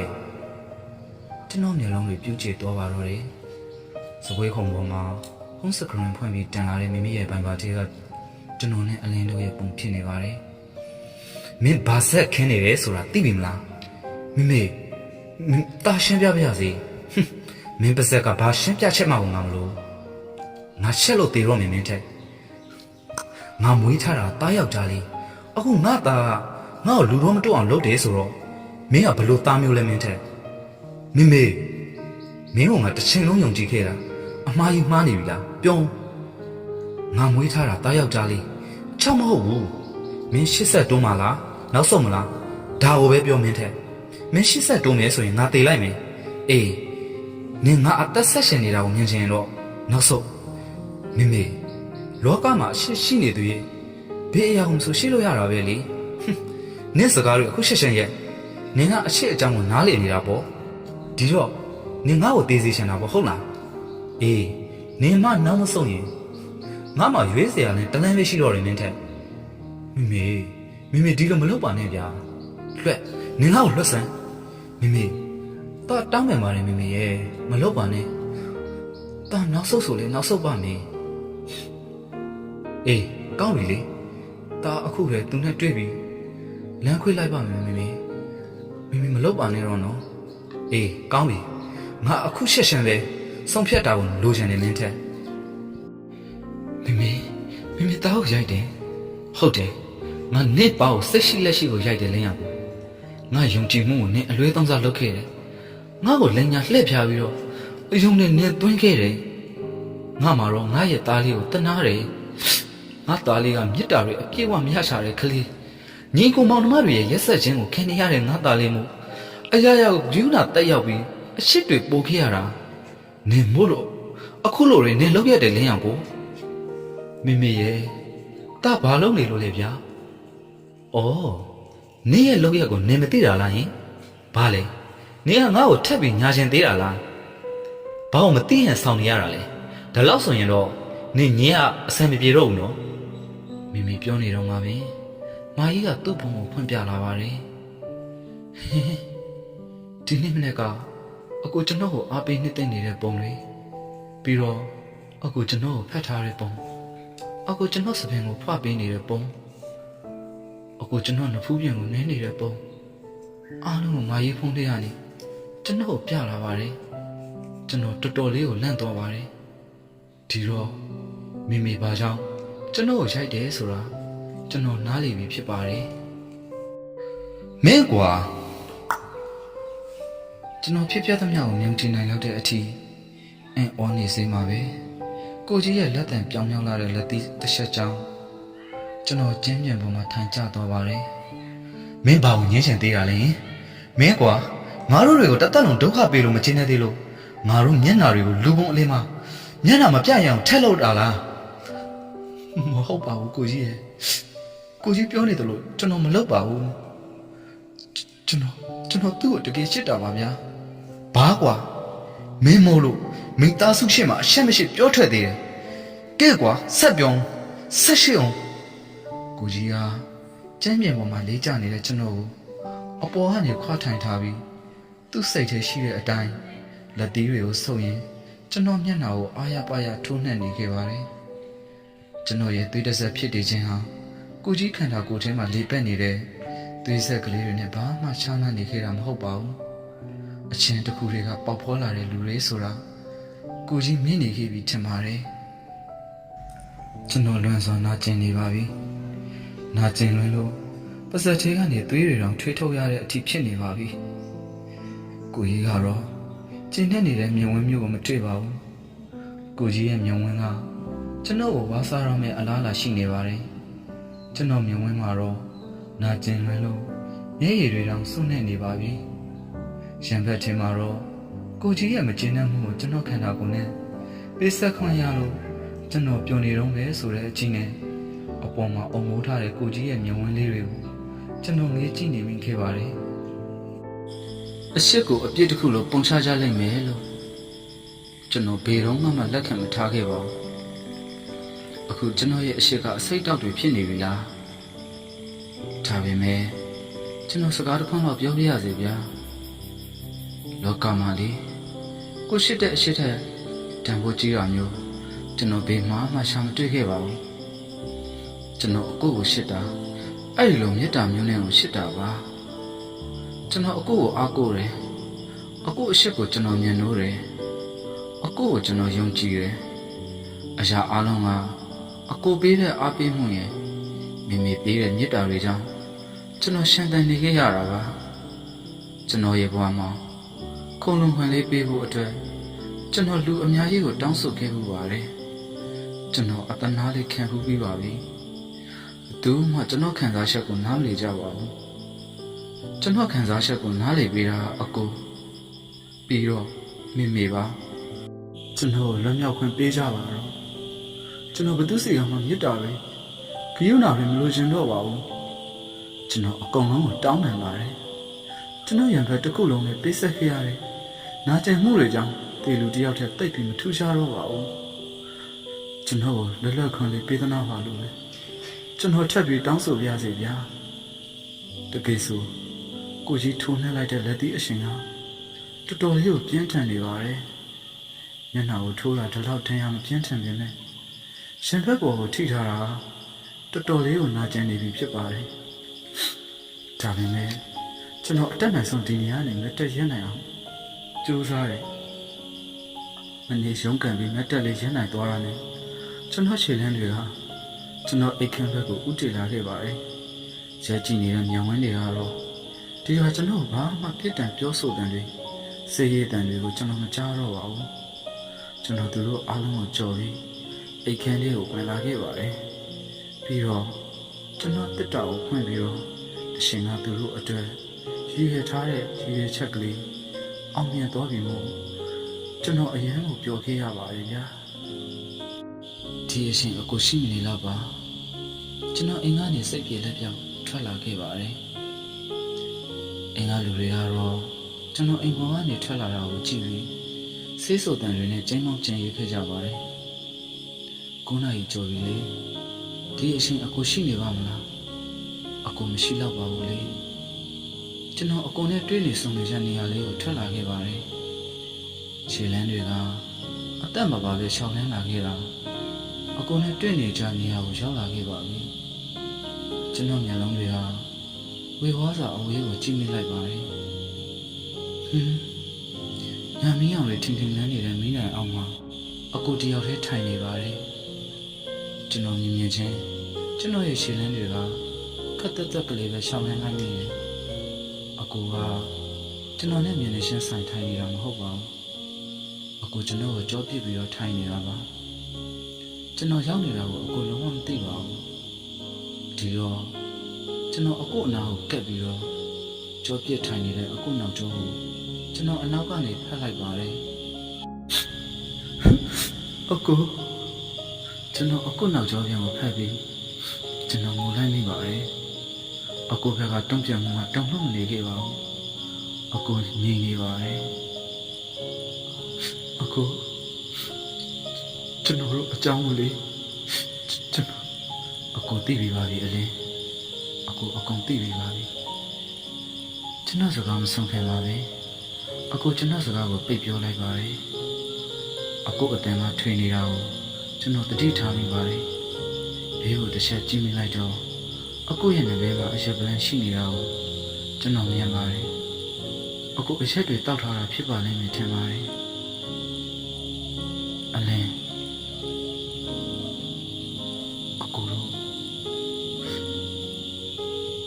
ကိုတို့လမ်းခွဲရအောင်အလင်းရဲ့ရုတ်တရက်အကိုနောက်ကထွက်လာတဲ့စကားကြောင့်ကျွန်တော်ရန်တွေတုန်လှုပ်သွားရပါတယ်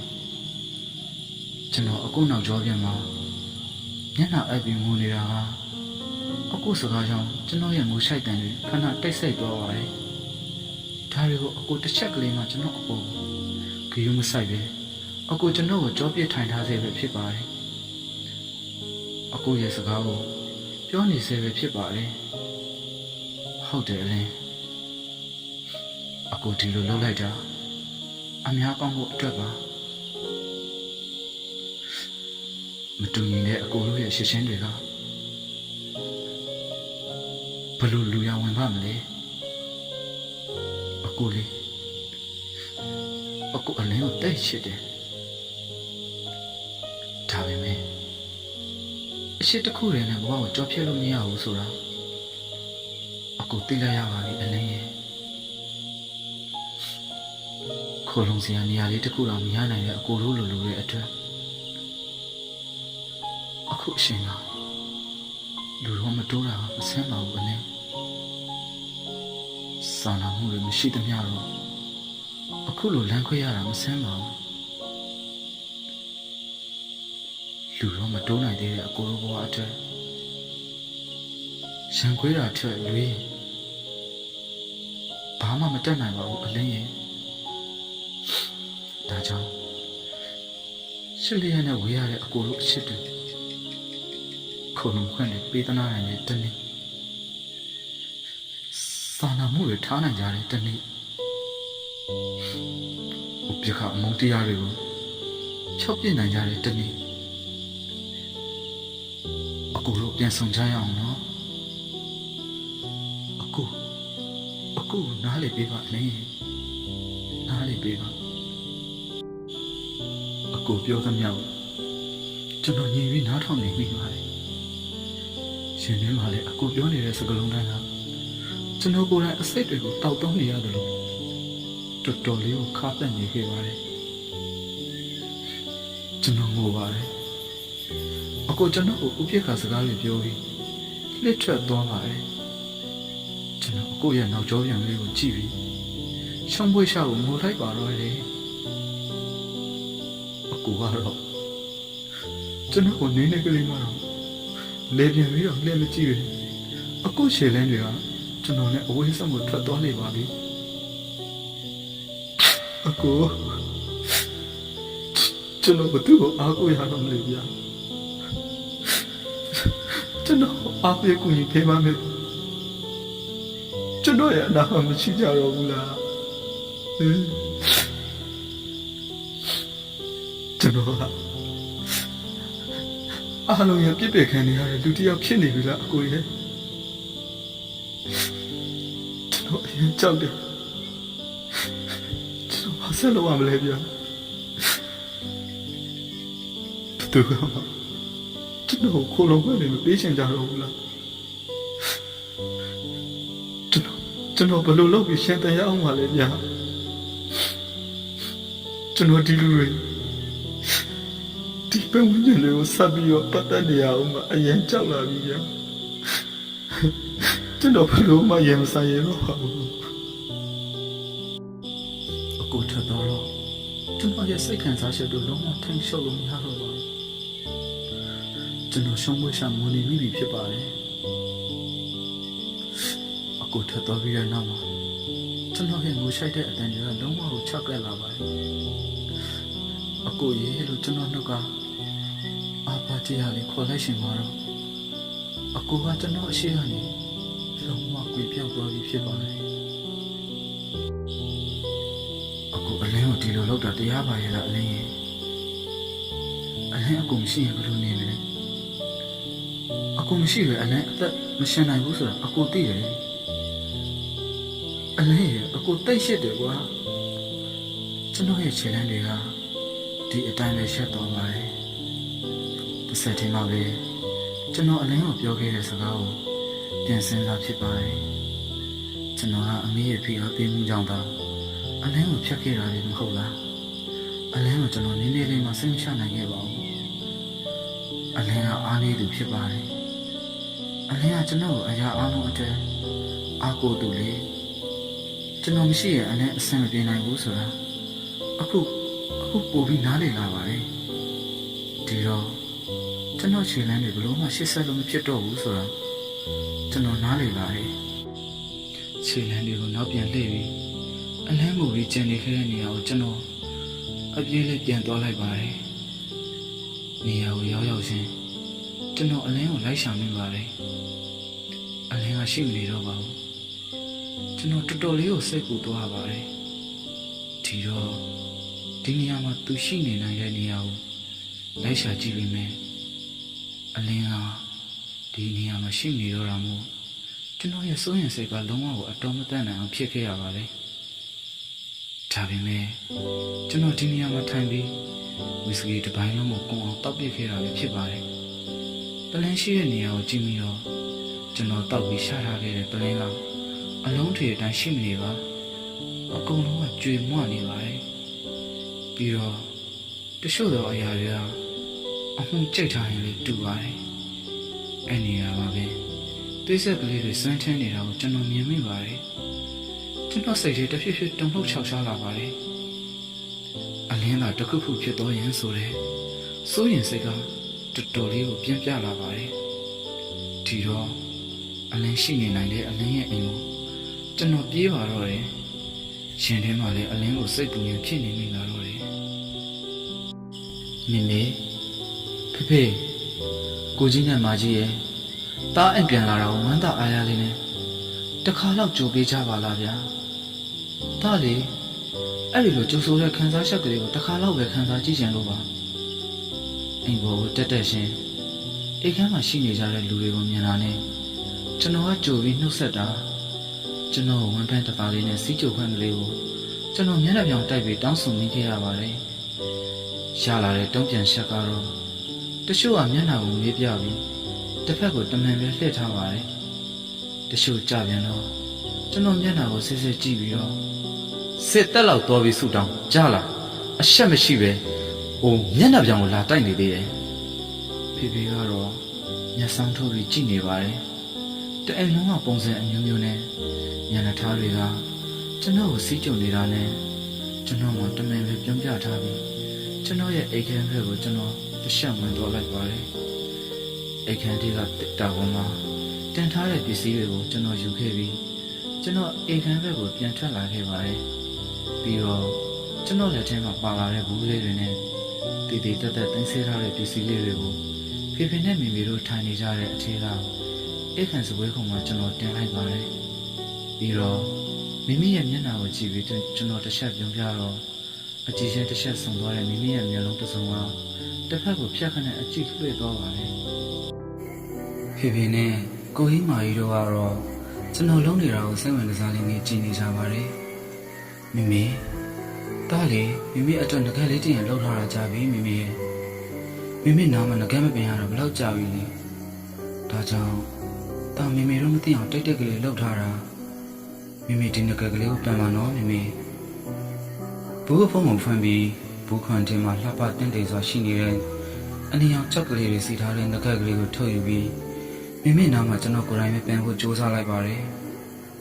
ကျွန်တော်ထင်တာကတော့မိကပြုံးပြီးတော့ညီခံနေမယ်လို့ထင်လိုက်တာပါဒါပေမဲ့ကျွန်တော်ရဲ့လက်တစုံကမိရဲ့နားအနားကိုရောက်နေချိန်မှာမိပါးစပ်ကစကားတန်တွေထွက်ပေါ်လာခဲ့ပါတယ်မပန်ဘူးငါတစ်သက်လုံးမပန်ဘူးနင့်ဘာသာနဲ့ဘလို့ပဲလုပ်လို့ငါစိတ်ဝင်စားဘူးမိနှုတ်ကညင်းဆိုတဲ့ကြားပေမဲ့ကျွန်တော်အတက်နိုင်ဆုံးပြုံးထားမိပါတယ်ဒီတော့ကျွန်တော်လက်ကိုပြန်ဆုပ်ပြီးငကက်ကိုဘူးထဲမှာပဲပြန်သိမ်းထားလိုက်ပါတယ်အမ်ဘာမိအတုံးဝင်တဲ့အချိန်မှာပြန်လိုက်ပါမိရဲ့ဒါကလေမိကိုပန်စေချင်တာတခုလေးပါဒါကတော့ဖေအတွက်နာရီဖေအခုပတ်ထားတဲ့နာရီကဟောင်းနေပြီဖေဒါကြောင့်ဖေအတွက်နာရီပဲတာမပေးလို့တင်ထားခဲ့တာဒီကာလာအယောင်လေးကဖေနဲ့ဆိုတိတ်လိုက်မှာပြီးတော့လေဖေဒီနာရီအမျိုးအစားအခုခေတ်ကိုအရင်ခက်စားနေတာလေဒါဖေကိုပေးပြရစီနော်ဖေမျက်နှာဟာတင်းမာနေစေပဲဖြစ်ပါတယ်ကျွန်တော်ပြောသမျှကိုလည်းဘာမှပြန်မပြောပါဘူးကျွန်တော်ပေးတဲ့ပစ္စည်းကိုလည်းဂိမ်းမဆိုင်ပဲမျက်နှာတစ်ဖက်ကိုလှည့်ထားစေပဲဖြစ်ပါတယ်ဒါပေမဲ့ကျွန်တော်ရဲ့အပြောင်းတွေကပြတ်မသွားပဲကျွန်တော်လှုပ်ရှားရှိတာကိုဆက်လုပ်ပါတယ်မာကြီးအတွက်တော့တာဆွေးချိုးလေးပဲလှုပ်ထားတယ်မာကြီးကြိုက်မှာပါမလိုပါဘူးငါတစ်သက်လုံးဆွေးချုံမဆွေးရရင်နေပါစေနှစ်စီကပေးတော့ငါယုံလေဒီမှာနင်းနဲ့ပတ်သက်နေရတာကငါတိတ်ခါတွေကကြာနေပါပြီနေမို့လို့မရှက်မရှောက်ရီပြပြုံးပြနိုင်သေးရဲ့နော်စိတ်ရှပါလို့ပြောပြရစီမာကြီးရဲ့တာအတွက်ကြောင့်ဒီတမိန်သားစုလုံး နောက်ထပ်ဘယ်တော့မှမျက်နှာမငယ်ရတော့ပါဘူး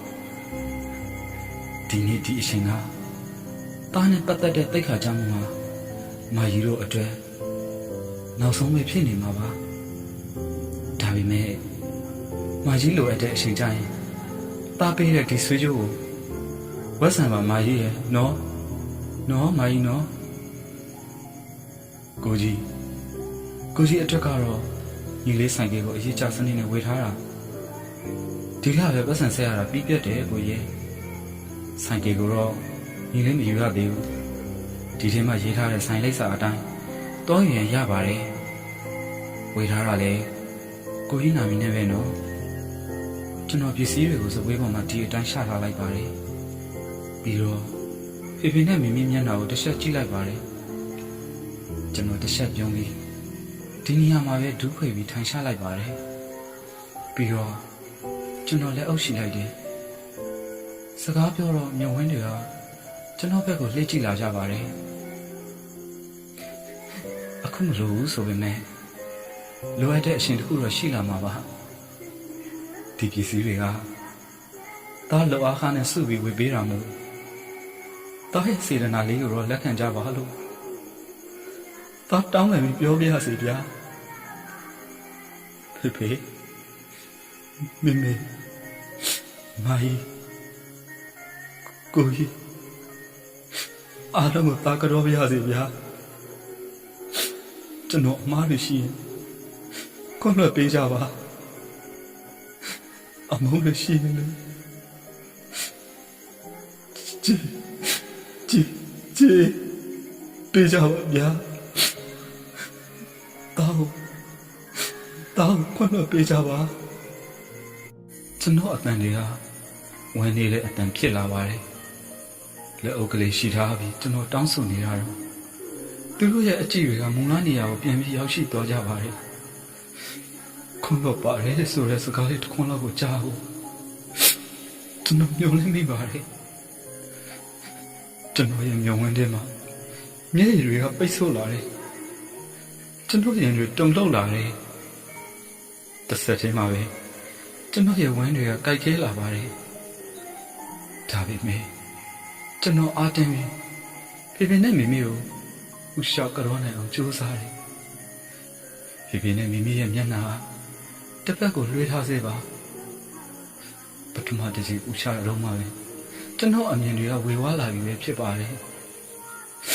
ကျွန်တော်ဝမ်းပိုက်ထဲမှာလည်းတော်လေးကိုနာကျင်လာပြီပဲဖြစ်ပါတယ်တဆင်ချင်းလိုက်တက်လာတဲ့ဝမ်းပိုက်ထဲကအရာတွေကကျွန်တော်ရဲ့ပါးစပ်ထဲမှာပြင်းနေလာပါတယ်ဒါပေမဲ့ကျွန်တော်ရဲ့ဥရှာကြောမှုကျွန်တော်အတတ်နိုင်ဆုံးထိန်ပြီးကြောပါတယ်ဒုတိယတစ်ချိန်ဥရှာပြီးတဲ့နောက်မှာကျွန်တော်ပါးစပ်မှာပြင်းနေနေတဲ့သွေးတွေကဘလို့မဆက်ပြီးမထိန်နိုင်တော့ဘူးပါးစပ်ကနေပွင့်ထွက်လာပါတယ်ပြီးတော့နှာခေါင်းထဲကနေစိတ်ညိုထွက်လာတယ်ကျွန်တော်လေရှုမမှန်တော့တာမို့ချောင်းဝက်လိုက်တော့ပါးစပ်ထဲကသွေးတွေဟာအဝေးကိုလွှမ်းဆန်သွားတဲ့နောက်မှာတော့အကြည့်တွေကကျွန်တော်ဘက်ကိုရောက်လာကြပြီထင်ပါတယ်ကျွန်တော်အတက်နိုင်ဆုံးလက်အုပ်ကလေးကိုခြိထားပါတယ်နောက်ဆုံးအချိန်ဖေဖေနဲ့မမေကိုကြောပြီးတဲ့အချိန်မှာတော့ကျွန်တော်ဘလို့မှပြန်မထနိုင်တော့ပါဘူးကျွန်တော်ရဲ့မျက်လုံးတွေလည်းအဲ့ဒီအချိန်ကပဲအမြင်တွေကပို့ပြီးတော့ဝေဝါးလာပါတယ်ကျွန်တော်နားနဲ့ပဲနားထောင်နေလိုက်ချိန်မှာတော့ကျွန်တော်ရဲ့ဖြစ်ကုန်ကိုကြည့်ပြီးတအိမ်လုံးဝရုံးတုံးကဖြစ်ကုန်ထားပြီးထင်ပါရဲ့အမေသူ့ကိုတစ်ချက်ကြည့်ပါဦးဟေးအမလေးသွေးတဲ့အန်နေတယ်တားရေဖေဖေလောက်ပါအောင်သူဘာဖြစ်တာလဲတားလေမေသားလေးဘယ်လိုဖြစ်ရတာလဲတားရေဟေးမင်းမြနင့်သားကဘာဖြစ်တာတော့ကျွန်တော်အတန်းဆုံးပြုံးလိုက်မိပါတယ်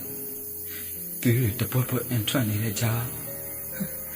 ကျွန်တော်လှပလေးဖြစ်အောင်ပြုံးထားမိပါတယ်အိုးကျွန်တော်တရားပွေ့ဖွဲ့ထားတာကိုကျွန်တော်ခံစားရပါတယ်ကျွန်တော်ရဲ့လက်ချောင်းကိုတရားရောက်ကဖမ်းဆုပ်ကင်ထားတာကိုကျွန်တော်ခံစားနေရပါတယ်ပြီးတော့ အားလုံးရဲ့အတန်ကစိုးရိမ်တဲ့အတန်တွေပါသူတို့ရဲ့အတန်တွေမှာပူပန်နေတဲ့အတန်တွေစိုးရိမ်နေတဲ့အတန်တွေပြီးတော့ငိုတန်တွေပါနေတာတန်းကြီးမင်းဘယ်လိုလုပ်လိုက်တာလဲအမေသားရဲ့ဘာလို့အခုလိုတွေလုပ်ရတာလဲမိငိုနေတာကျွန်တော်ကြားပါတယ်ကျွန်တော်ရဲ့မုံဝါးဝါဖြစ်နေတဲ့အမြင်တွေနဲ့ကျွန်တော်မိမိကိုအားဆိုင်ပြီးတော့ကြည့်မိပါတယ်မိမိကကျွန်တော်ဘေးနားကနေထိုင်ပြီးတော့ကျွန်တော်ရဲ့လက်ချောင်းကလေးတွေကိုဖမ်းဆုပ်ထားတယ်ပြီးရင်ငိုနေတာမင်းသားကိုဆေးရုံပို့ရမယ်အခုလိုငိုနေလို့ဘာမှမထူဘူးဟာအိုးဒါအဖေအတန်ပါလားဖေအတန်ကိုနားထောင်ရတာဖေကကျွန်တော်ရဲ့ခေါင်းရင်းဘက်မှာရှိနေတဲ့ထင်ပါရဲ့ပြီးတော့ဖေအတန်ကဝမ်းလေးကြေကွေးအတန်နဲ့မိကိုအော်ပြီးပြောနေတာကျွန်တော်ရဲ့ခေါင်းကိုပေါင်ပေါ်တင်ပေးထားတဲ့လူကဖေပဲဖြစ်နေပါလေတသက်နဲ့တို့ကိုအသားရှင်ထိရမှာကိုတွန့်တူတဲ့အထိမုန်းတီးနေတဲ့ဖေကငိုတန်တွေနဲ့မိမိကိုလှမ်းအော်ပြောနေတာကိုကြားတယ်ကျွန်တော်ဘေးနားမှာထိုင်ပြီးကျွန်တော်ရဲ့အဖြစ်ကိုကြည့်ငိုနေတဲ့မာကြီးနဲ့ကိုကြီးမြစ်တာတို့ကျွန်တော်အတိုင်းသားလေးကြားနေရပါပြီဖေမားပါလေတားရဲ့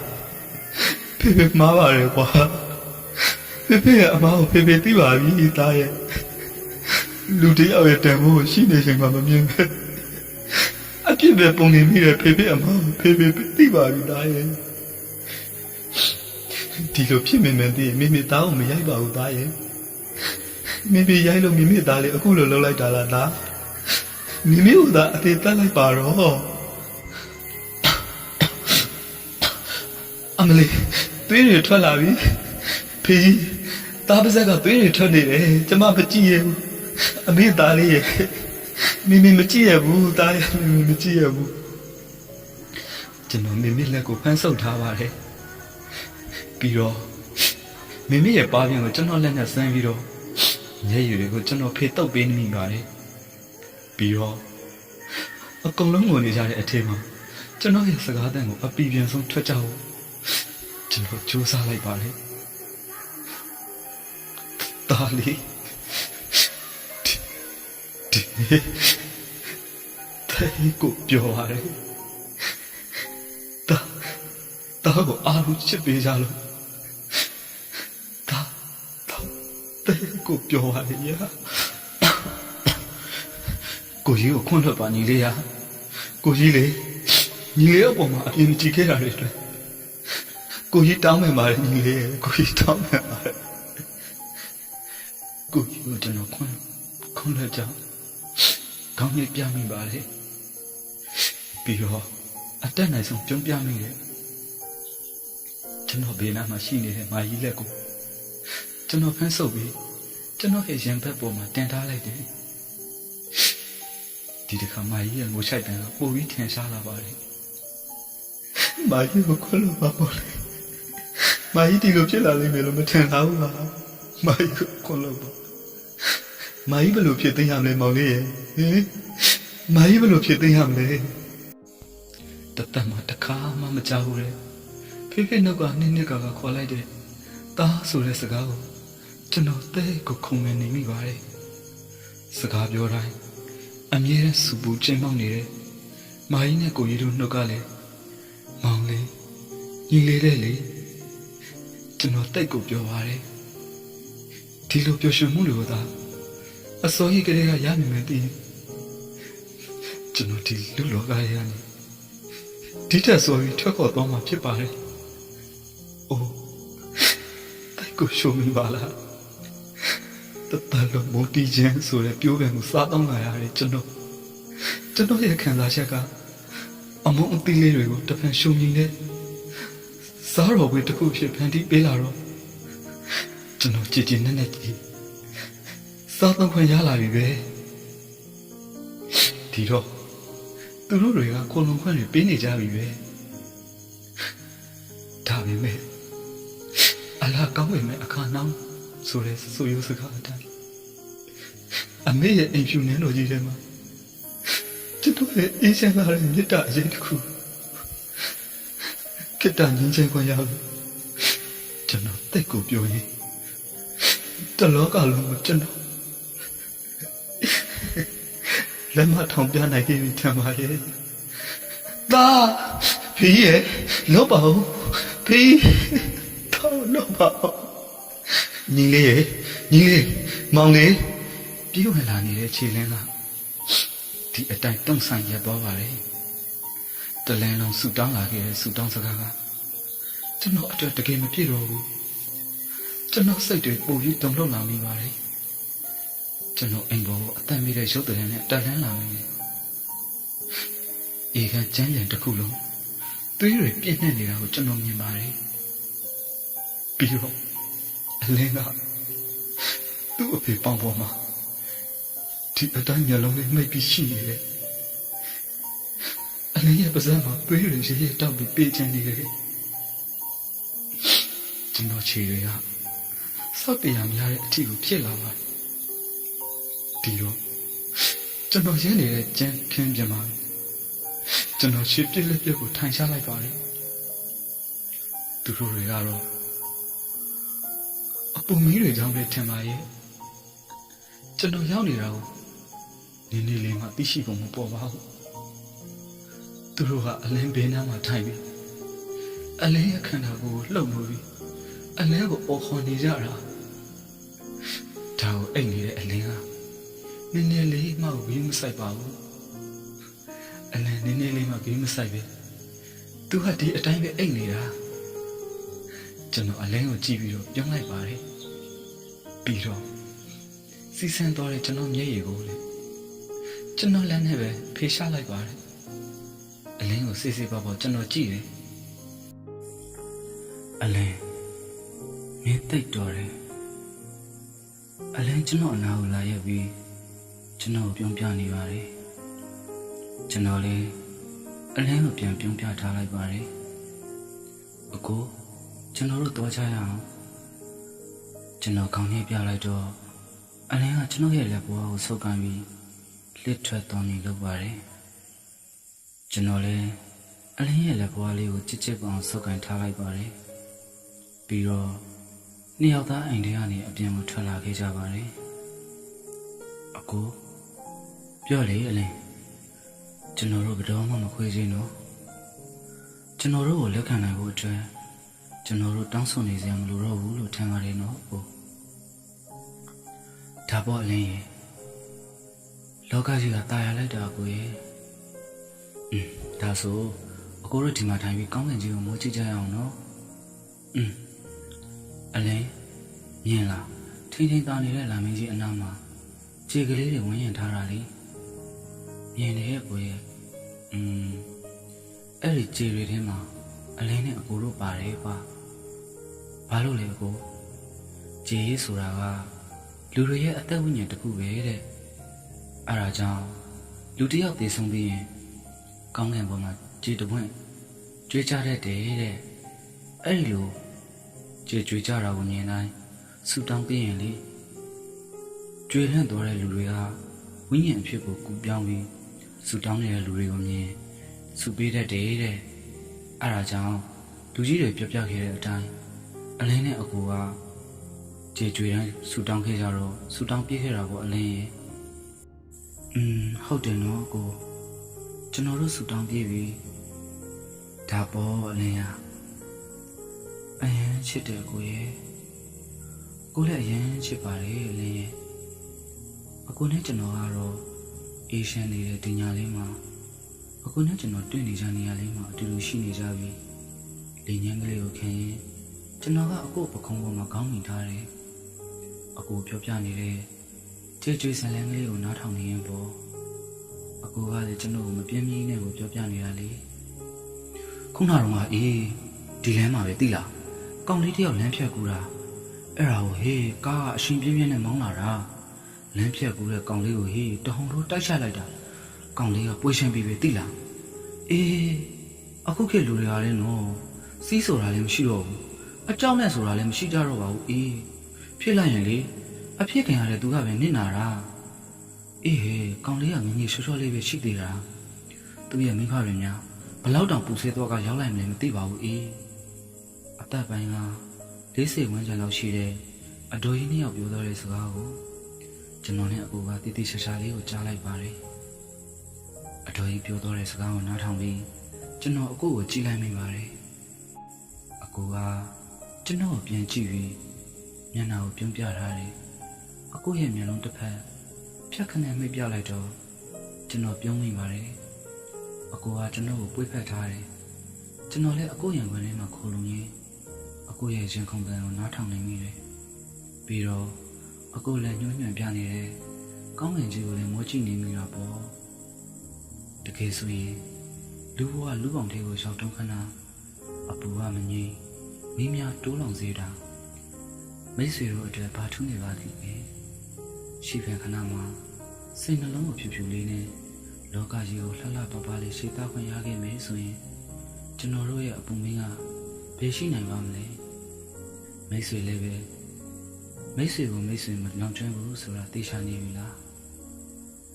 တန်ပြုတ်တိကန်တန်းထန်ပြန်လာခဲ့ပြီဆိုပါလေတန်ကိုယနေ့အေးနိုင်ပြီလေလား